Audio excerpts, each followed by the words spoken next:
How much is possible to do with a horse at liberty? Is friendship enough that, given the ability to choose, would the horse choose to stay with us and work with us? Or would they choose something different? If they didn't choose to stay with us, do we really have the ethical right to force them? But if a relationship and a friendship could be built where the horse really truly wants to be with us and they want to do the training exercises with us, what would that relationship look like? And what would it take to get there? These are exactly the questions that Andrea Wady was looking to answer for herself and with her own horses. I'm Callie. You're watching my weekly show at CRK Training, and I traveled here to Andrea's home in Costa Rica to meet her horses, and to learn about the quite literal journey that she took in this process of learning.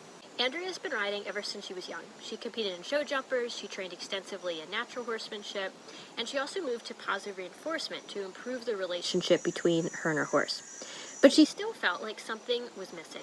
And there was one moment when she was out with her horse that was really a turning point. In training, we always have this balance of things that we need to do with the horse, things that we need to teach them, and goals that we want to accomplish. But at the same time, not wanting to compromise that relationship with the horse. Andrea had an idea to look at this balance in a really challenging situation, taking a trek across the whole country of Costa Rica, but doing it with 2 rescue horses and building a friendship with the horses along the way. There were some really challenging times along this trek, but there were also moments that showed the depth of the relationship that can be created between horse and person. Hi, I'm Andrea Wady from Pura Vida Equus. I'm here in Costa Rica with my herd. We're diving deep this weekend with Callie into pure liberty, finding out who we need to be to connect with our horses. I think for me, the reason why I got into doing liberty work was I was rescuing a lot of horses. Down here in Costa Rica, there's a lot of horses that need help, as there is all over the world. And it just didn't feel right putting on a halter and a rope, picking up a stick, and adding more pressure to them. That's what they'd had their whole life. So I really wanted to explore if there was another way to be able to reach them on their terms, so they had the freedom to walk away. For me, walking away from using tools came about when I was on a liberty walk with my horse, and it was when I was doing a more pressured style of liberty. I don't even really call that liberty anymore. I call it training without ropes. So we tend to establish a pattern on a rope, then we remove the rope and the horse stays sticking to us. But there is a consequence. If the horse tries to leave, we would apply pressure towards the hind end to turn and face us and come back to us. And there's nothing wrong with that. It's just not what I want to do anymore. And my realization came that I didn't want to do that anymore when I was out in the forest with my horse. And I realized that I hadn't brought my training stick with me. And he stuck with me for, a couple of minutes because we were repeating patterns. And then he made a choice to, I think, maybe stop and eat some grass or step away from me. I can't remember what it was exactly. And I went to make the action of, okay, you need to come back to me now. And I didn't have my stick. And my horse knew I didn't have my stick. And he went, I don't have to come back. And that's when I realized he was only sticking with me because he felt like he had to.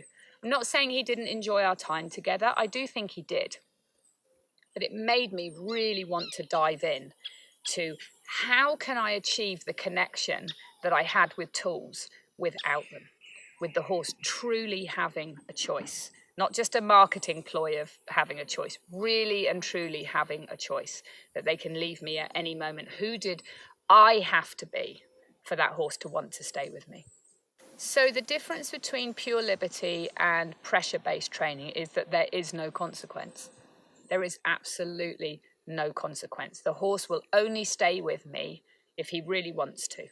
That's the main difference. I have no tools, so I can't make them stay. What I can do is I can make really good choices for myself and the horse. So as a passive leader, where I choose to place myself, where the horse is allowed to go wherever he wants, where do I need to be to achieve the most connection? So I think the main difference is with pure liberty, there is no consequence and there is no threat of consequence. Shared interests with a horse is such a vital thing. When they see that you're truly interested in what they're interested in, it blows their mind. Because if you think about it with the horses, we go and catch them, we feed them, we groom them, we tack them up, we train them, we ride them. It's all about us. We do it whenever we want to do it. The only time a horse really has complete and utter control in the normal horse world is when they're free in their field. And rarely is the human with them. So everything I do is in the field with the horse, making all his own choices. And then I'll interact with them, be interested in what they're interested in, look out for the outside environment for them. Look out, we call it look out for mountain lions. I do everything that I can to feel valuable to them.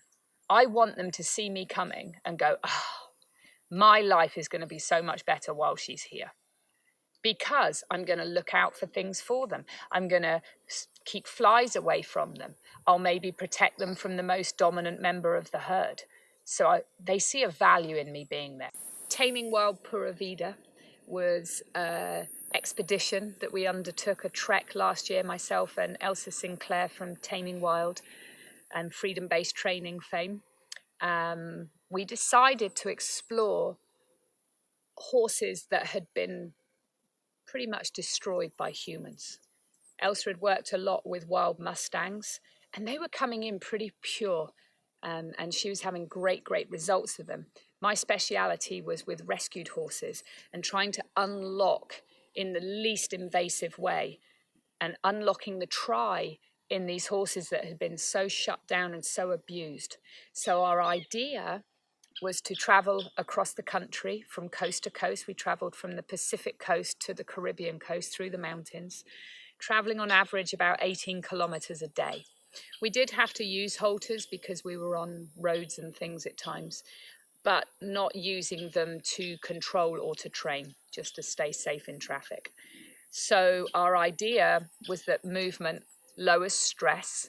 Elsa had made some amazing discoveries about how much movement lowers stress. So we joined up, we rescued 2 horses one was on an illegal horse tour, who was doing about 6 or 7 trails a day. He was in a terrible state. And then Apollo, Elsa's partner, he came from the meat market. He was due to go to be destroyed, labelled as a very dangerous horse. So our idea was to walk and establish a connection, a bond with these horses that may or may not ultimately lead them to say yes if we ask them if we could ride them without any equipment. It was phenomenal. I hope you will get to see it. It's called Pura Vida Taming Wild. Taming Wild is Elsa's brainchild, and it's brilliant because it talks about taming not only horses, but ourselves. One thing I will say about working this way with horses, you will learn so much about yourself. Standing, taking 12 breaths at rewarding the horse feels like 4 hours, and we just want to get back in there and try again. We really start to learn how much we need to slow down and slow down more and slow down more.